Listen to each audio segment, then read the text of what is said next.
Okay.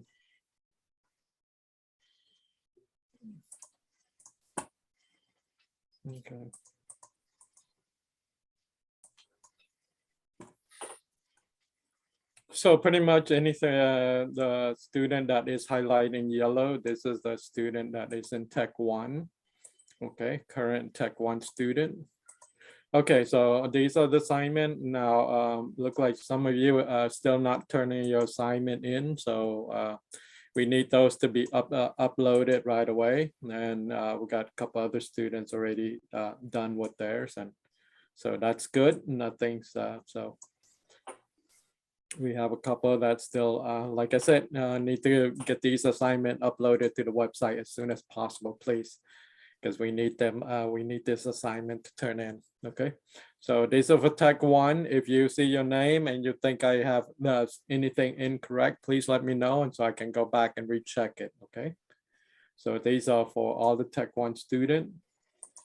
And the quizzes, and okay, so quiz is not that. Okay, so these are the DC, decibel. And this is the DE calculation program that have to be done, uploaded. Okay. So that is the current Tech 1 student. Okay. So for Tech 2 student, this is the current situation right now.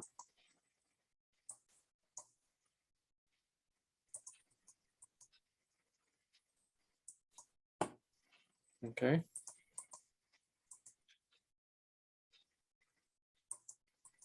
Let me see.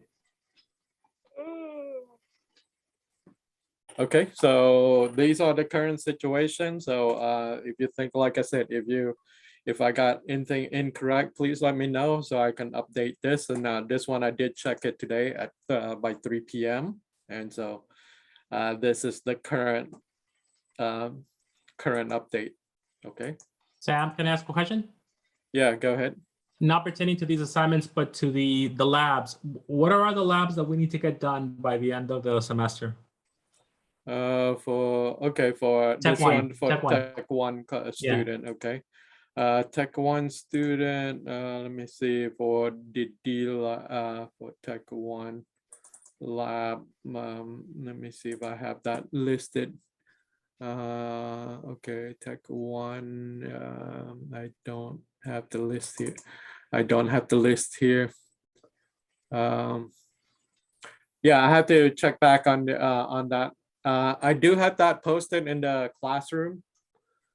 So I don't have it available with me on my desktop here, and it's in the classroom. So I have to share that next time. Okay, thank you. Okay, okay. All right, any other question? Yes, Sam. Yeah, go ahead, Joe. On the D-Lab 9, I did the C++ the regular way, but that can also be done in a loop, right? Correct.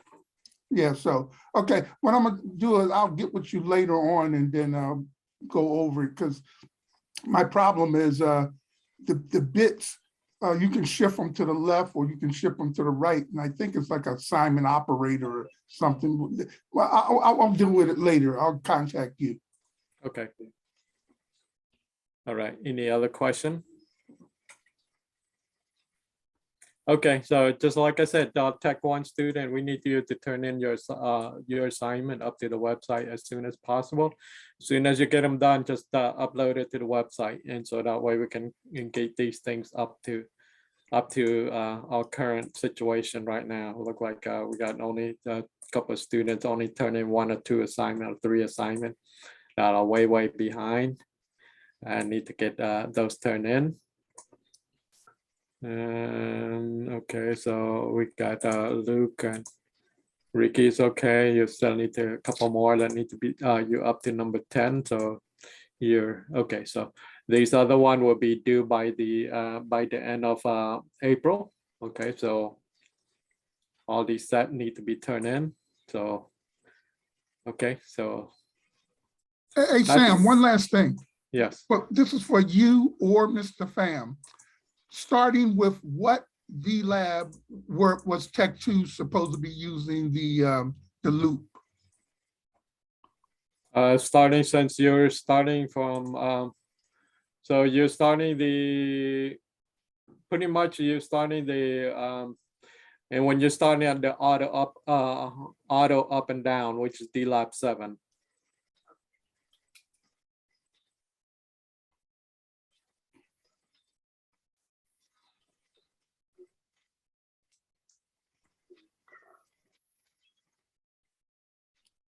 Okay, Okay. my from reason DLAP for 7. asking for that was just because eventually we're going to be doing memory and ADC and all that stuff, and you definitely need to know the loop to do those things. Correct. Right. Okay, got it. All right, Sam. I'll Okay. contact you later. Okay, sounds good. Okay, back to you, Mr. Pham. Thank you. Thank you. Thank you, Sam.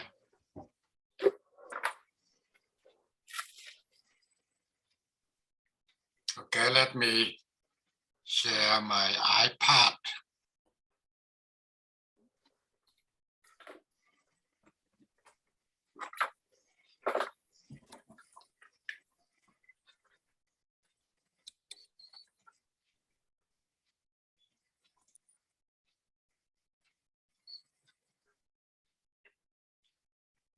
Okay, last time we're talking about the filter, active filter. Okay, so we already done on update one. Okay, and the first one, you get the, let's see, low pass filter.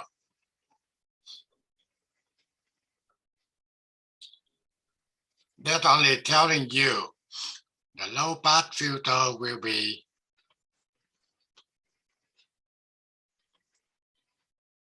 part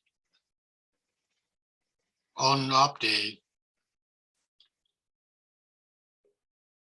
signal will be lower than the cutoff frequency. Okay.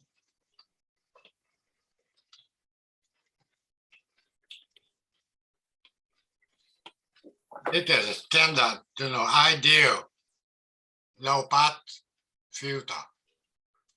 And stand for the gain. And that stands for the frequency. Okay.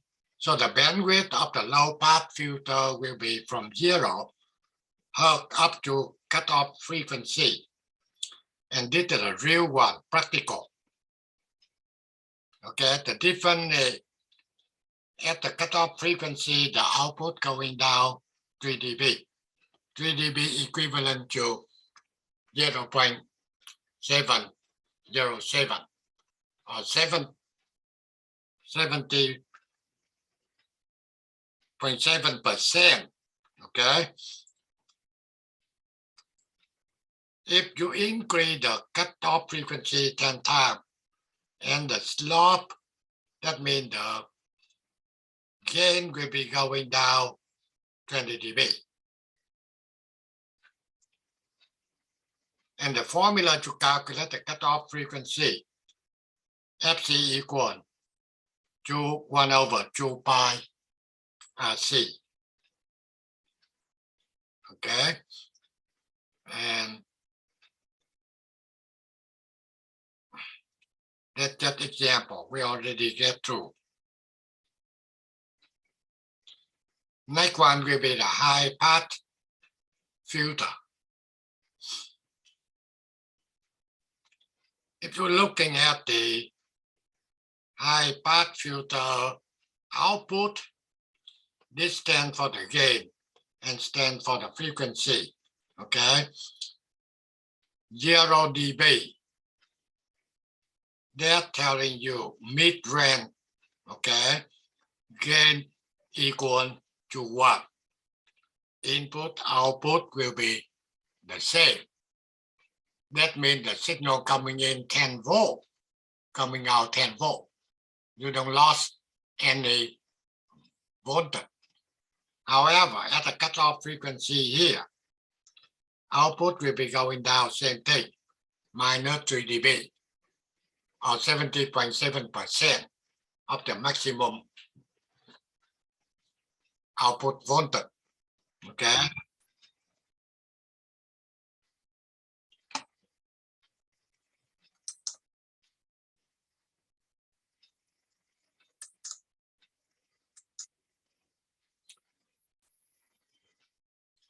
And the formula to calculate the cutoff frequency will be the same, like the low pass filter.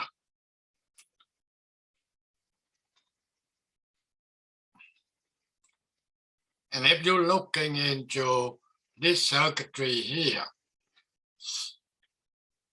this is a low pass filter, but they're using inverting amplifier. That's inverting to build the high pass filter. And this will be R and C. That will be take care on the frequency. So if we already done, first thing we need to calculate the gain. Inverting will be equal minus R2 over R1. And what the VL maximum? You just take the input, you times the gain, you get the maximum output. Okay? And the cutoff frequency, the same formula. FC 1 over 2 pi RC. And that's what we come up with, 15.9 kilohertz. Okay? So VL at the cutoff frequency, they will be now go to 70.7% of the maximum. This is the maximum. Okay? And you have to take this number. Okay? VL much. Okay? Time 70.7 divide 100, you get minus 2.86. And then they want the frequency of the VL at 1.59. So basically they're going down 1.59. They down 20 dB. Now 20 dB, that means you take the maximum, you time to 0.1. Okay? 0.1 equivalent to minus 20 dB.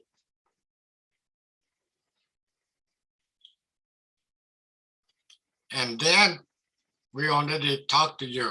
If the circuitry for the filter, you get only 1C, 1R. That's what we call a one pole. And now if you get 2C, 2R, that will be 2 pole. What's the difference? For the 1 pole, that means when you increase cutoff frequency 10 times, the gain will be going down 20 dB per decade.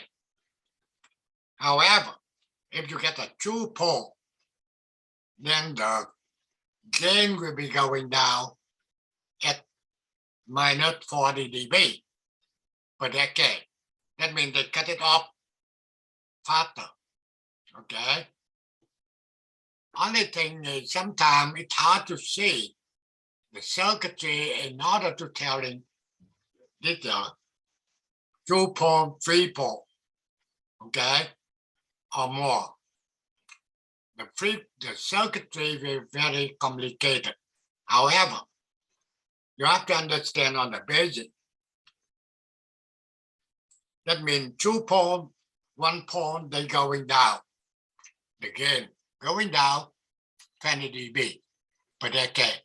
2 pole, 40 dB. 3 pole, 60 dB. Okay? That means they try to close to the ideal filter as much as they can. Now, bandpass filter. Basically, bandpass filter in general, they combine between the high pass and the low pass. This is the circuitry. However, the first one, you can see this is the high pass output look like. And this is the low pass that output look like. They combine high pass circuitry and low pass circuitry, they get the band pass. And the band pass get a two critical frequency cutoff. That means two cutoff frequency. One will be F low and the other one will be F high. So the bandwidth of the band pass filter will be from F low to F high. Any signal higher than F high or lower than F low will be rejected. Okay, they only count any signal get a frequency between F low and F high. That's what we call a band pass filter. More detail here. Okay, band pass filter output pass frequency higher than F1 and less than F high. That means from F low to F high, they allow signal to pass. Higher than F high, lower than F low will be cut off. That's a stop band.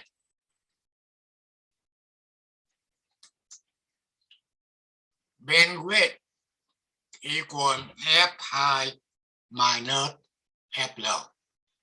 Okay, and at the middle here, that's what we call a center frequency. And you can see that center frequency equals square root of F1 times F2 or F high times F low. Okay, the quality Q equal F center divided to bandwidth. That means how good the band pass filter will be. Quality Q control the roll-off rate and the bandwidth of the filter.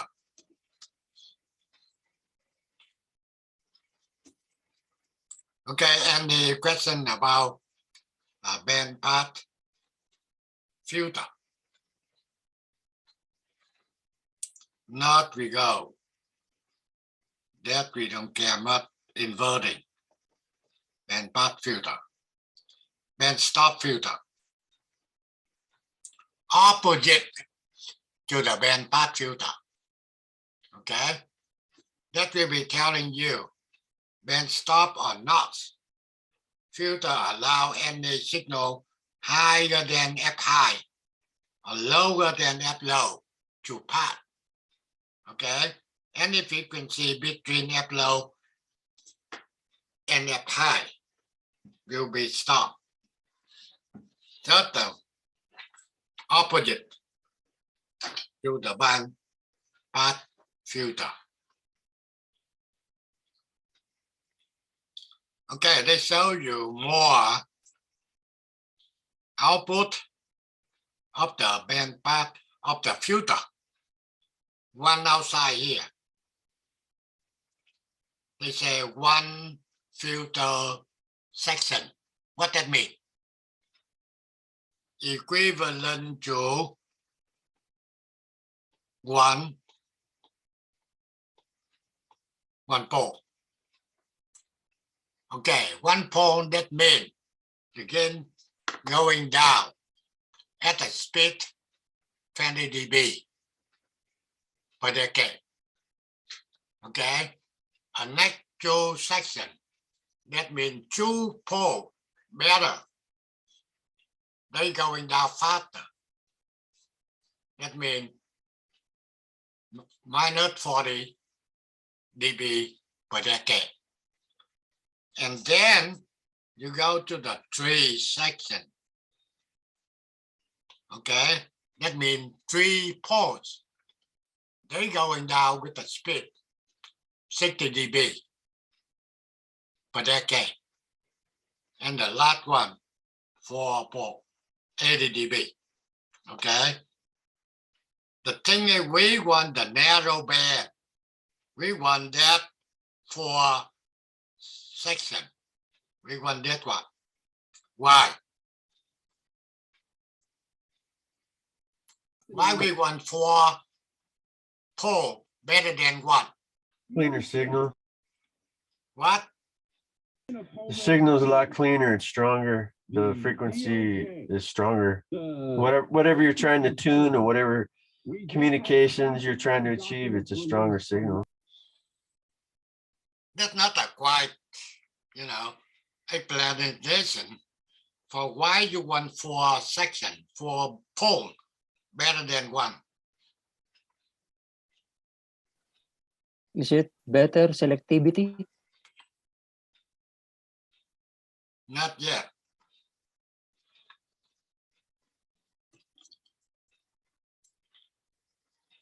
Okay, I can tell you.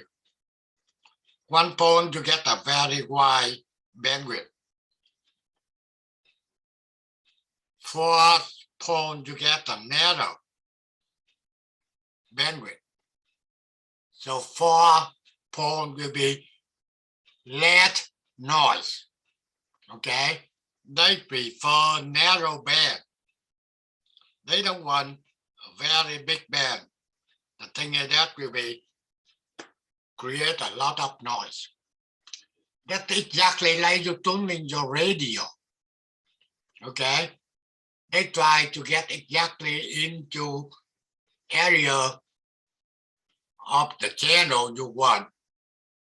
If the wider bandwidth, they can get into the other channel. That's why you can get much noise. Okay. And then you can see on this, they given you few different output of the different filter, but the word elliptical bezel and cavity output. So for this thing here, you can see which one is basically we really want. You see that one here. What is it here? The noise. That's what they call what? Ripple. Ripple. That means the noise. Okay? The noise, that means the unwanted signal. You don't want it, but they be there.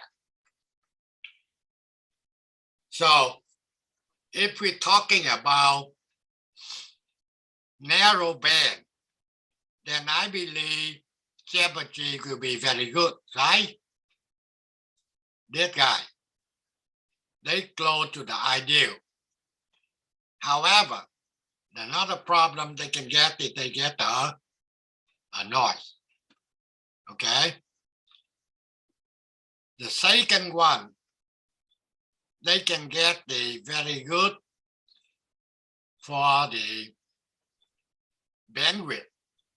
However, that elliptical, you can see they can get a big noise. We don't want.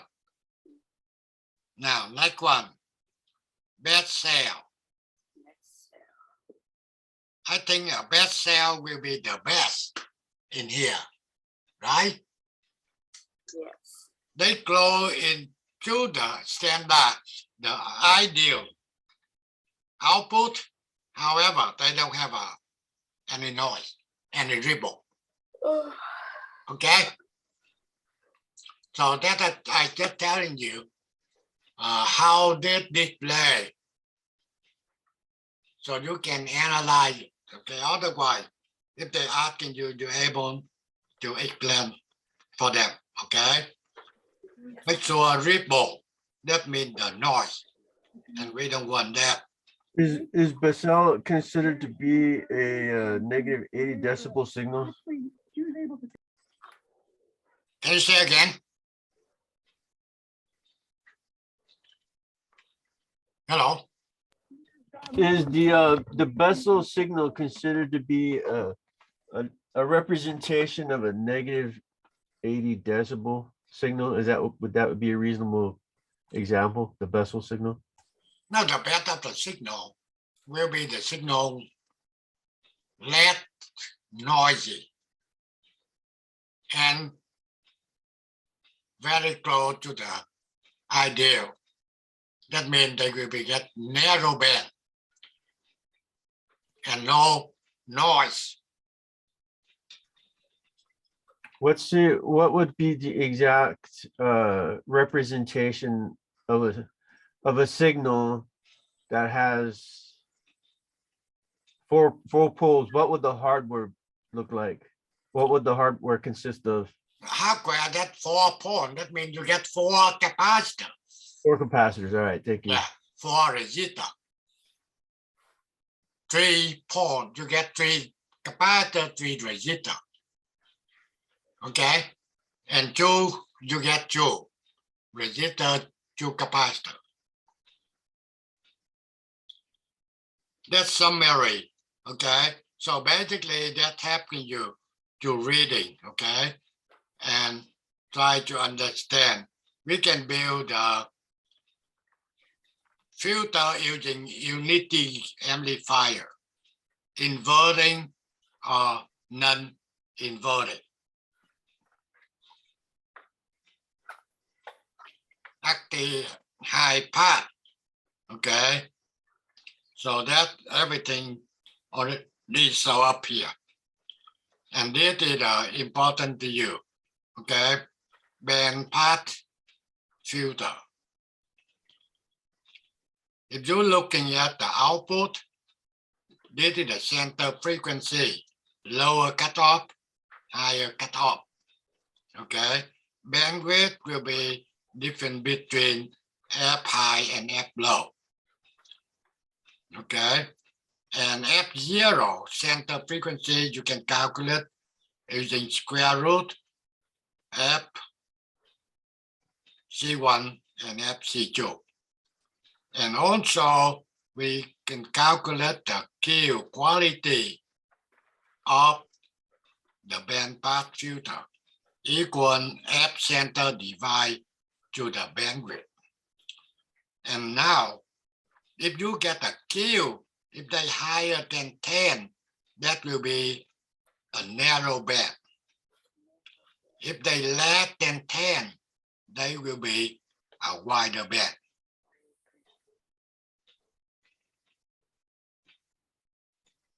Is 4 pole considered to be the industrial standard for any phone or any military application? Is 4 pole considered to be the standard?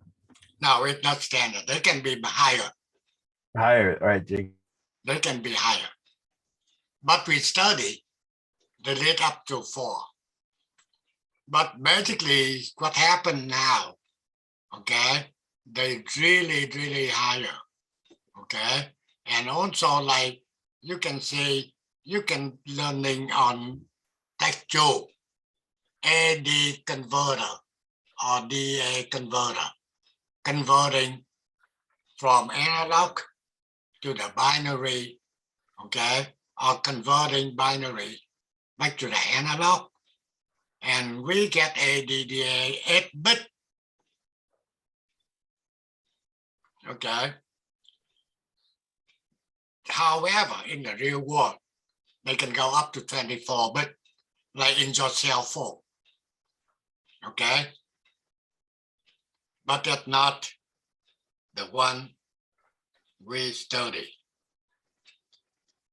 Just a different bit, more accurate, okay? The way working will be the same thing. And now it does a band stop filter opposite to the band pass. They using a low pass filter and the high pass, okay, in order to make it up for the band pass filter. The same thing on the band pass filter, high pass on the other side, low pass on the right side. That's for band pass.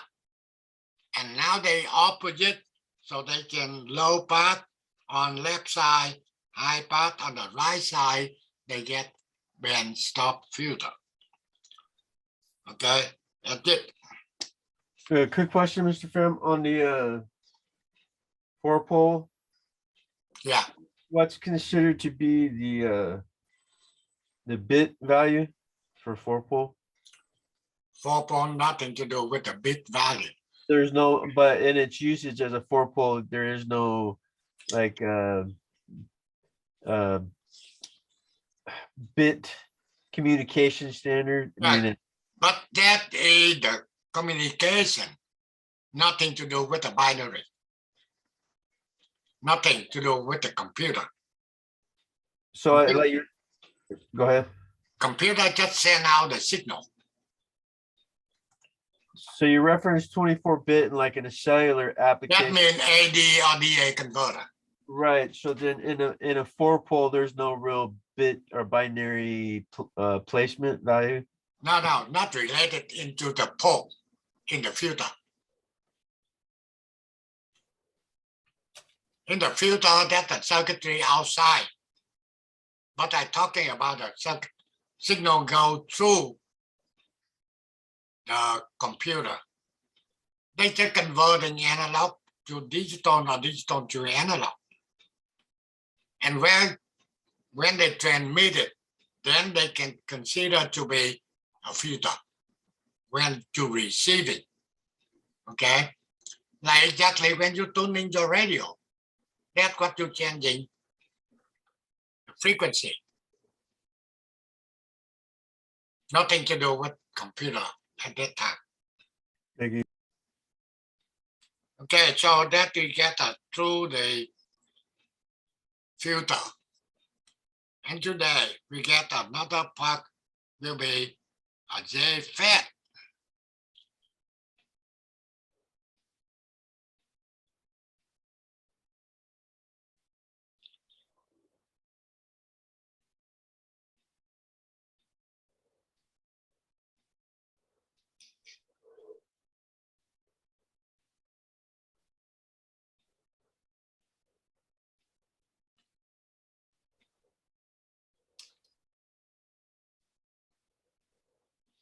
Let's see.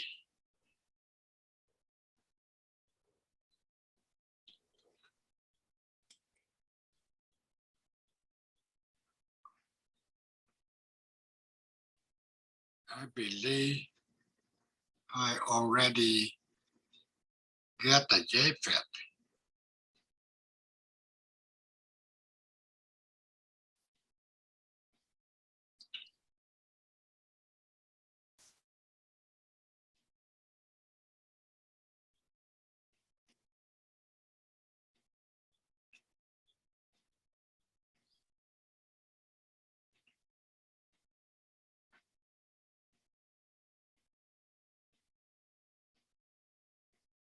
Okay.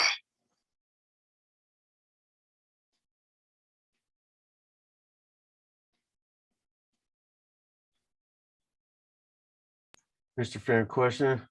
Yeah. Just to clarify my notes, back to the 24-bit and your cellular reference. How many poles approximately is that assumed? No, nothing to do related between the pole. So no capacitor count, no resistor compound count in the cellular 24-bit. No, I don't know. What would be the definition that would define a 24-bit cellular design if there was reference to pole design? Is there a No, specific? nothing. I said nothing to do with the pole.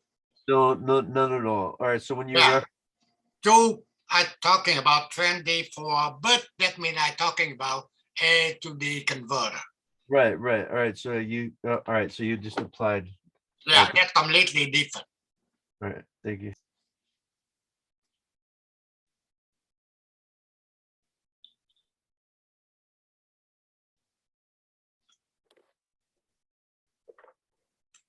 Okay, just a minute. Okay.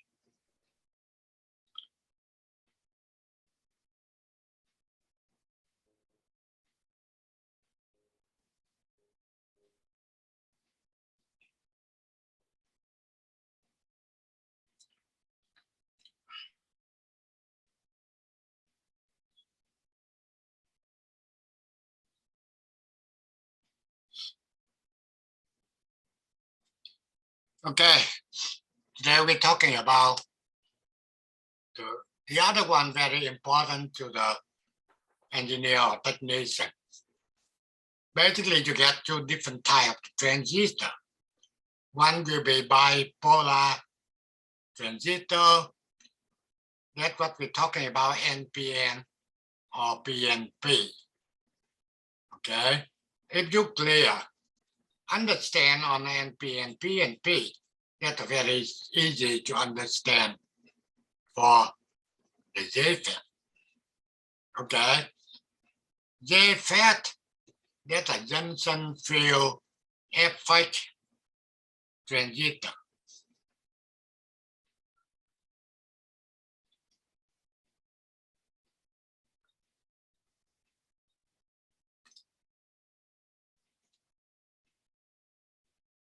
Let's see.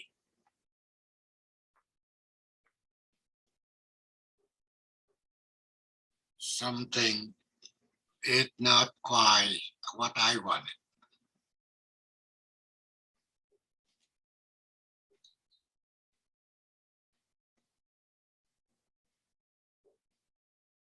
Okay, adding it here.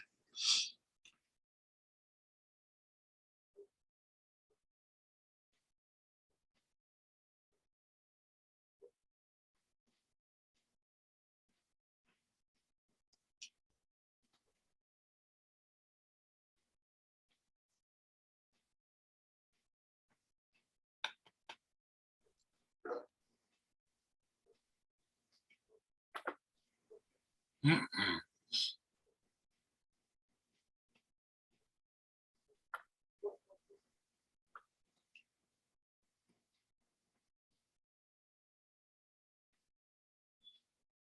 Ah, that's okay. Okay. Johnson field effect transistor is a type of FET that operate with the reverse bias PN junction. You understand, you know PN junction. That's just a light diode. P side, N side. Okay. But on the JFET, they will be working reverted, not like bipolar. To control current in the channel, depending on their structure. JFET fall into either of two categories, N channel or P channel. In the bipolar, you have NPN, PNP. In JFET, you can get same thing. One will be an N channel. This is the N channel.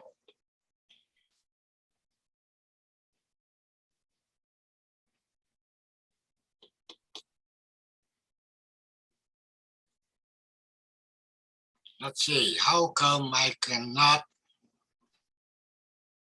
load that the same thing like the other one? I cannot erase or do anything. Let's see, what can we do?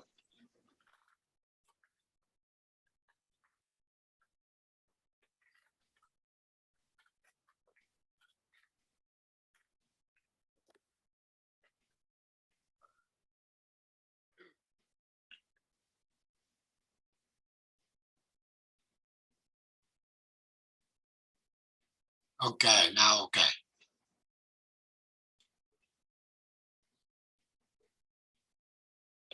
Okay, so you can see that will be N channel. This is what we call a drain, source, and the gate. And the same thing on P channel. Only the difference is N channel, the arrow coming in. P channel, arrow coming out. That's the difference. And also they given to you, okay, for N channel and the P channel physical side. So that contain P area. And this channel will be electron moving. Okay.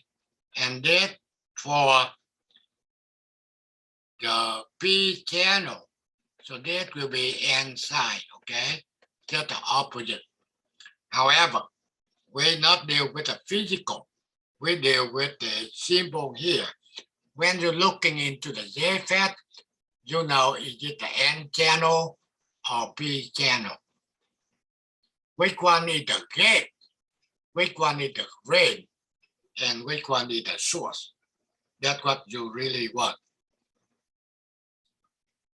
Okay, now DC bias, same thing like bipolar transistor. They need the DC power supply. Without the DC power supply, the transistor not working. Okay, the purpose using the transistor either bipolar or JFET, that means using to make the amplifier. However, first thing, they need the DC voltage to make it work. That's what we're talking about, DC bias for N channel. VDD, this is the VDD here. On the bipolar, they're using VCC. Okay, VDD provide a drain to the source voltage. That means they supply for the drain to the source voltage and supply current from the drain to the source. VGG set the reverse bias voltage between the gate and the source. Okay, that means VGG here. The JFET always operates with the gate, source, PN junction, reverse bias. Okay, again, JFET always operates with the gate to the source here will be reverse bias, not the forward. Now, this one N channel here. They're showing you see what's going on. This is trying to using the meter to measure the VGS. And this the meter using to measure the current ID, the drain current. See what happened. You can see this is the source, this is the drain, this is the source, and this is a channel, okay, between the drain and the source. That means the electron will be moving from the source from the drain to the source, okay? So on this one, they show you get a more negative voltage. Then they're telling you the ID current will be small. The thing is the part in here, the channel, narrow. So electron moving will be less. Okay? And if you're looking on this one, if they try to reduce the VGG, less negative, then you can see the channel wider. and the current will be ID will be increased. So basically, this channel controlled by the voltage at the gate. Okay, and this is a symbol show you how the JFET look like. If you're working on left volt, then you will be working on the JFET. Okay, and now this another one. You can see this channel wider, guarantee more current flowing. So that's why you see the VGG less negative. That's why the current will be increased. The thing is the channel will be wider and more current will be flowing. That's a physical. Okay, now see what happened here. JFET with VGS equal 0 volt. Okay, and the variable VDS. This stands for ID, drain current, and this stands for the VDS. That means the voltage from the drain to the source. Okay. Now, at the 0 here, 0 current and a 0 VDS. Okay. So when VD current increase, okay, and the VDS also increase up to the point, and then the current no longer change. You see that? There will be a constant current. And constant current, that's what they call IDSS. Okay. Now, IDSS, that means the maximum current for the JFET. And they cannot be changed. They constant. When they start constant when VDS equal VP. VP we call a pin off voltage. Okay. When VDS equal VP, then the current start equal IDSS.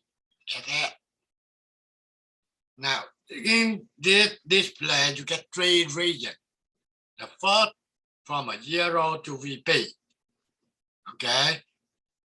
Current go increase here. To see that, this area they call a ohmic region. Okay, ohmic area. That means JFET can be using as a resistor. Okay, and from VP up to the maximum of VDS, that's what they call a controlled current area, constant current area. And after the maximum for VDS, that will be a breakdown. That stands for the drain characteristic. If we're looking into this display, we know when VDS equal or higher than VP, then the ID current will be equal IDSS. And that we get into the constant current area. If higher than maximum VDS, they will be breakdown. Now, this is the thing. You have to keep it over and over. Okay. The maximum drain current of JFET occurs when the gate source voltage is 0. Okay. They're telling you this is the gate right here. This is the source. Okay. This is the source here. This is the drain here. Sorry. This is the source here. Okay. What they said here, the maximum drain current out of JFET occur when the gate to the source voltage is 0. That means the voltage from the gate to the source is 0. You get the maximum current. Okay. The drain current is almost constant in the region between VP and VDS maximum. You understand, after VDS maximum, they will be breakdown. If the drain voltage too large, the JFET breakdown. JFET act like current source when it is operating along almost horizontal part of the drain curve between the VP and VDS maximum. They will be constant current. The minimum voltage of VP equal a pin off voltage. That's what I already telling you. VP, pin off voltage. The maximum voltage VDS max equal a breakdown voltage. Between pin off and breakdown, JFET act like current source with the value of IDSS. Okay. IDSS stands for the current from the drain to the source with short gate. That means VGS equals 0. That's a very, very important definition for you about IDSS. Okay, what is IDSS? That is a constant current. Okay, with the VGS equal 0. The ohmic region, the almost vertical part of the drain current, equal ohmic region. That is equivalent to the saturation region of the bipolar transistor. Cutoff voltage. The value of VGS that make ID approximate 0 is the cutoff voltage, VGS off. Okay. The definition for VGS off, that means VGS that make ID approximate 0. So that's what you must know. At a VGS off, ID is supposed to be 0. The JFET must be operate between VGS equal 0 and VGS off. Okay. What I said is try to read over. Okay.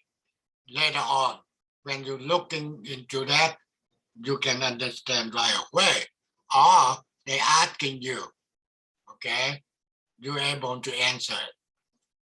Again, JFET must be operate between VGS equal 0 and VGS off. Okay, what is VGS off? VGS off is the cutoff voltage at that point, ID equal 0. Comparison of the pin off and the cutoff.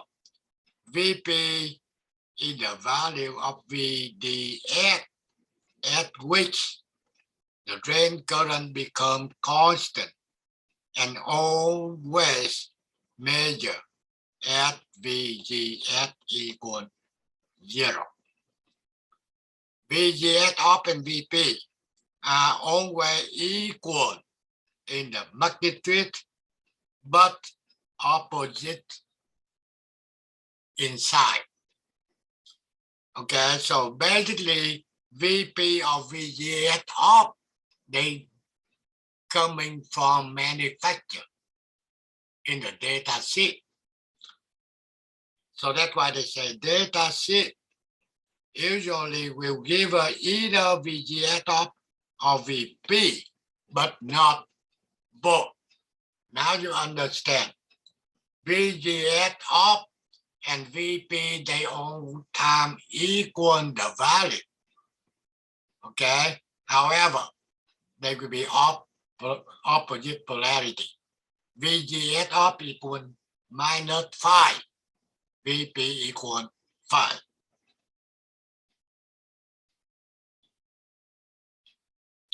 Okay, now we look like on that one, they say VGS of control ID. It's a JFET voltage controller device. If you're looking in this display, what stands for here? This stands for VGS equal -4. Next one, VGS -2, -3, -2, -1, and 0. If you want to get the current ID, for example, if you want to get a current ID here, at this point, you go to the lab, they're telling you ID. You going down, you get a VDS, okay? So basically, if you changing the VGS, you changing the current ID. So basically, VGS will be control the output current ID. So that's why they said JFET is the voltage controller device. You understand for bipolar? Bipolar, you change the current IB, and that you can change the current output IC. So bipolar is a current controller device. Okay. However, JFET is a voltage controller. Okay. So if you're looking on this display and if you get any question not clear to you or whatever,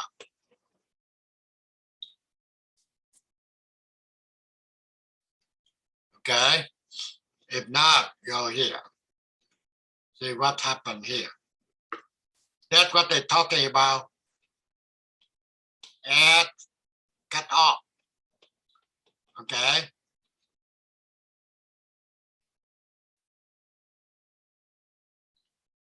This is they using the meter to measure voltage here. That's a certain voltage here they call a VGS off.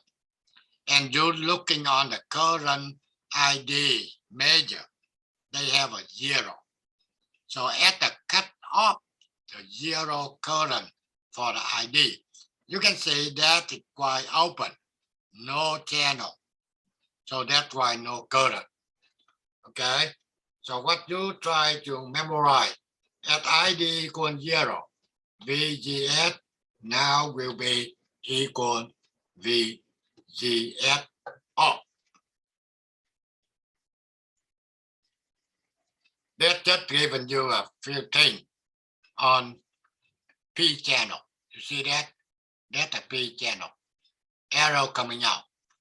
Basic operation of P channel is the same as the N channel device, except that P channel requires negative voltage,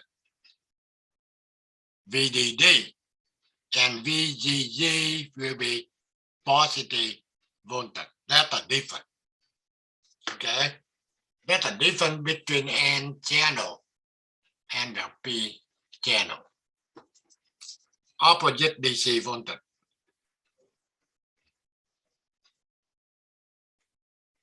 Okay, example. For the JFET circuit show, given VGS of -4 volt and IDSS equal 12 milliamp. They want to know, determine the minimum value of VDD required to put the device in the constant current area of operation. Okay, now I given you the solution here. Try to see. Since VGS of equal -4 volt, then VP equal 4. Correct? VGS of VP equal the value opposite the side. Okay? The minimum value of VDS for JFET to be in its constant current area. That means VDS equal VP and equal 4 volt. Okay? In the constant current area with VGS equal 0, ID will be equal IDSS, and that will be 12 milliamp. If you're looking on the display here, you see that? That's a VP. At the VP, ID now stack constant. Okay? And if you're looking in here, you didn't see any VGS off. You see VP. So that's why in this example here, what we need the VP.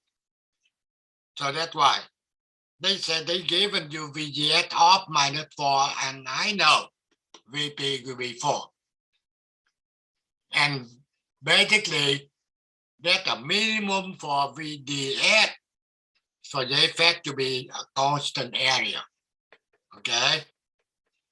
In the constant area, VGS equal 0. And that's why IDSS equal 12 milliamp. The drop across the drain resistor is VRD. ID times RD. If you get the volt current ID, you're able to calculate the voltage drop here. ID times RD. You get 6.72 volt. Okay? And now what they want? They want to know what VDD. Okay?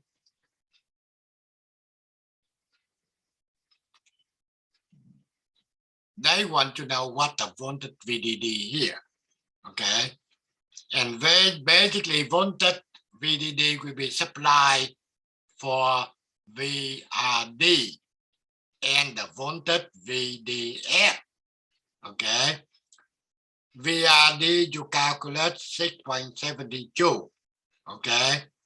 And then you can see VDD equal VDS plus VRD. Okay? Equal 4 plus 6.72 volt. So VDD required will be 10.7 volt. Yeah, that's what they said. They told me minimum value of VDD. Okay.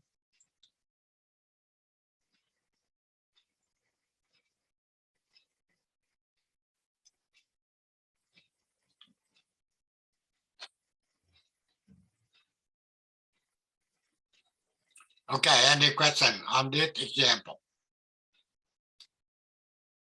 That means they given you the circuitry for our resistor RD, VDD. Okay. They want to know what the minimum value of VDD. to support for this circuitry. And we know VDD will be equal VRD adding to VDS. Okay, and VDS, that means for constant, VDS equal VP.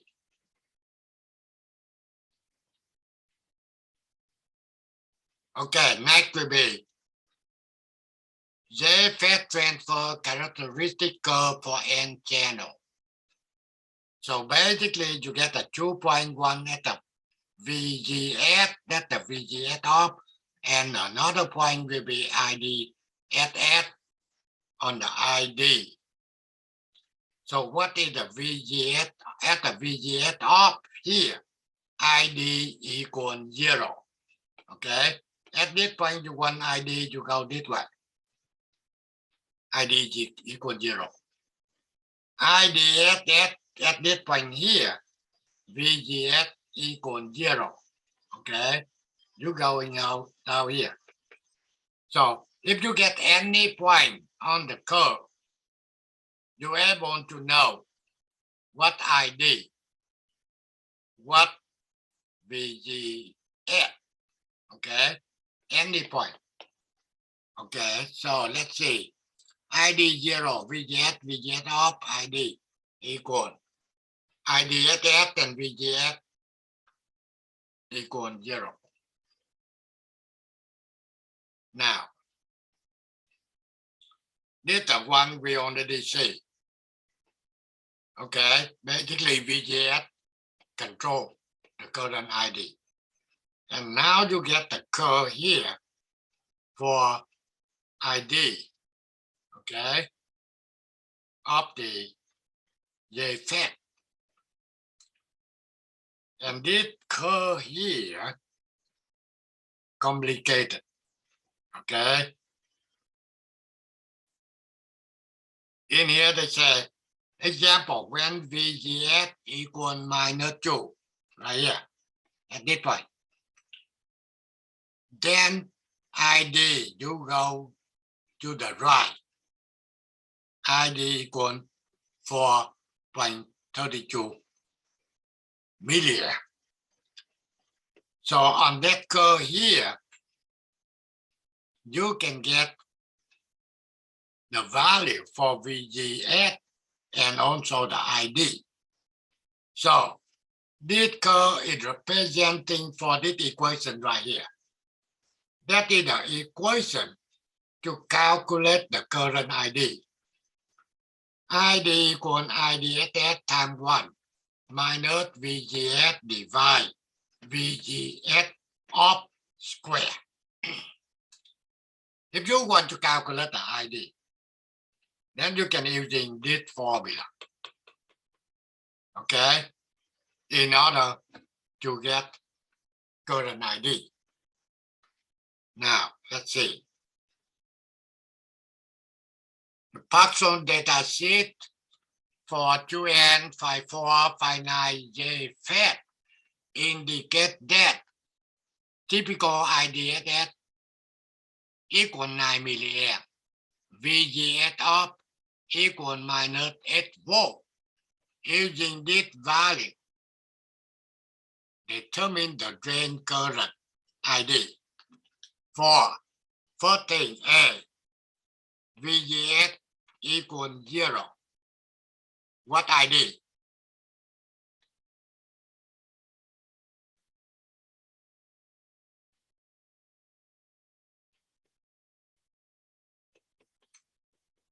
If VGS equal 0.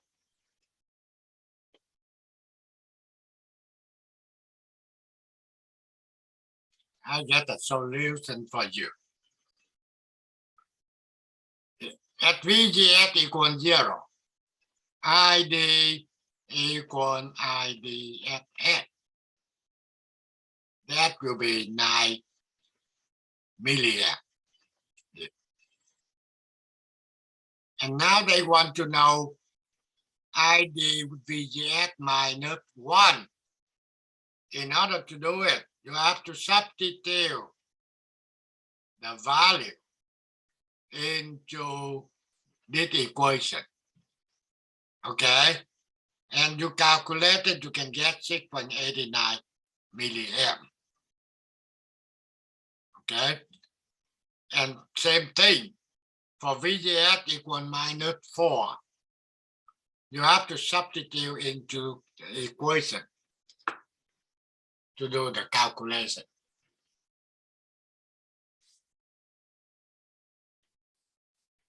Okay, any question?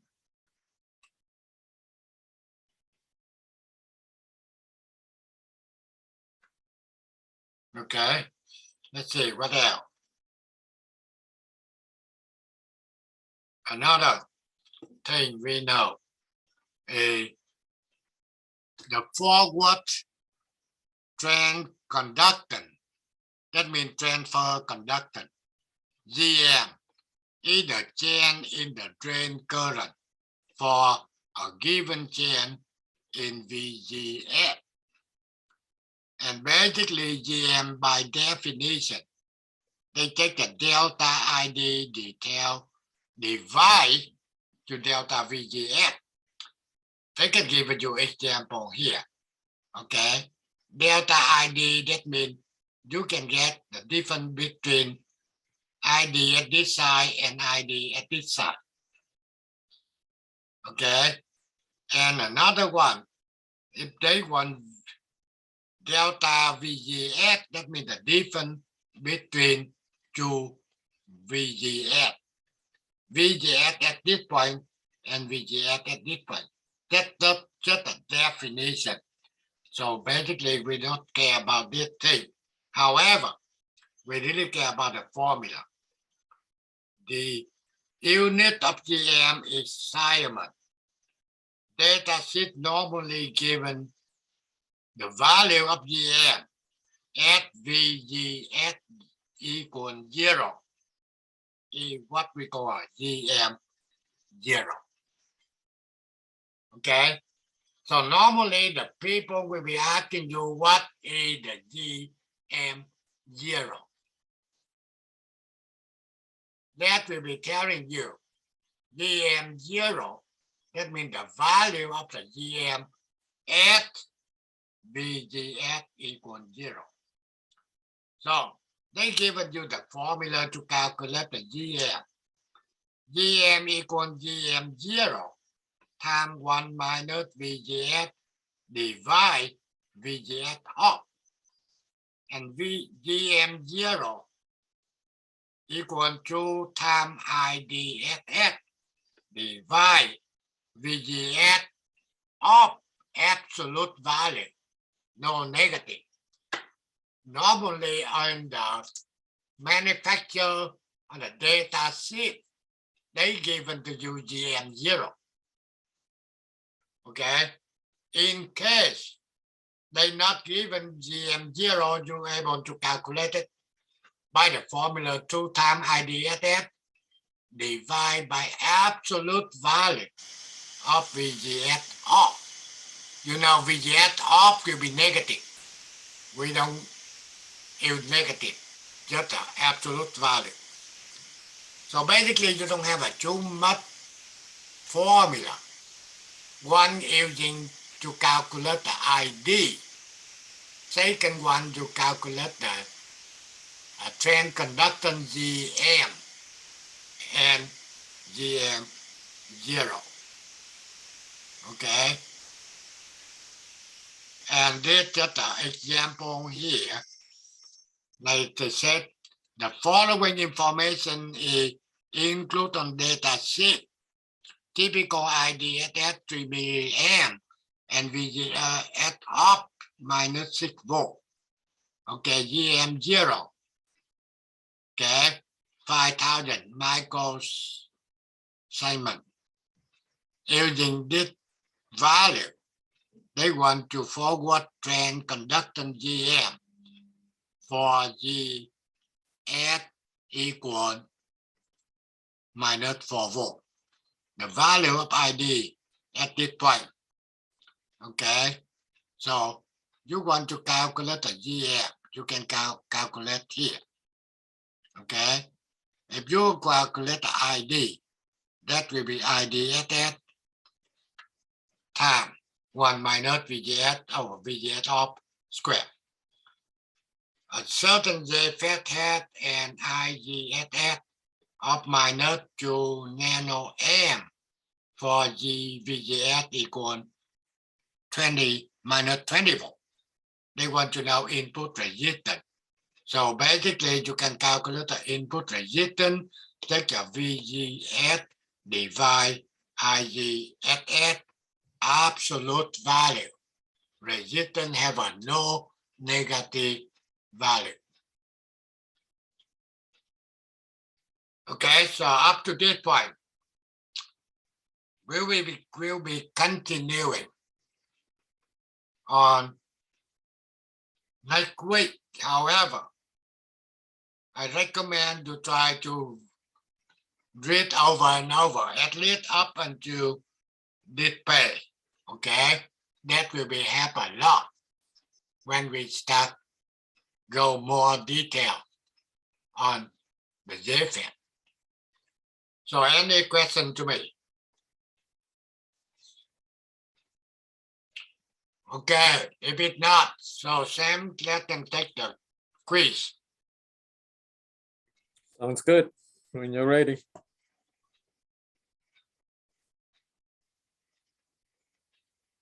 Okay, so make sure you download the quiz from the answer sheet from the website. Okay, here we go. Share screen. Okay, share. Let me see. All right, share. Okay, here we go.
Make sure only take one will be take the quiz.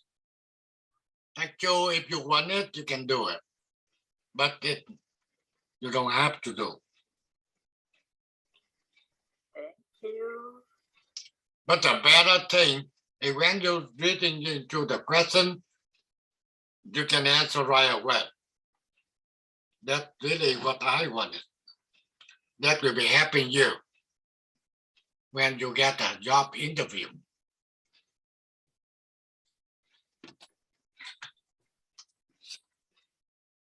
So most of the question in the quiz just are very, very basic, very general, not much calculation.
Okay, so that's pretty much it. So make sure you upload the website before 12 noon tomorrow.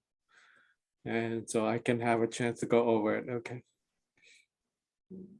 Thank you. Have a good I'll evening. get with you tomorrow in the tech lab.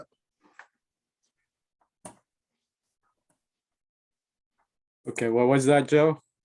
I'll just meet with you tomorrow in the tech lab. Okay, sounds good.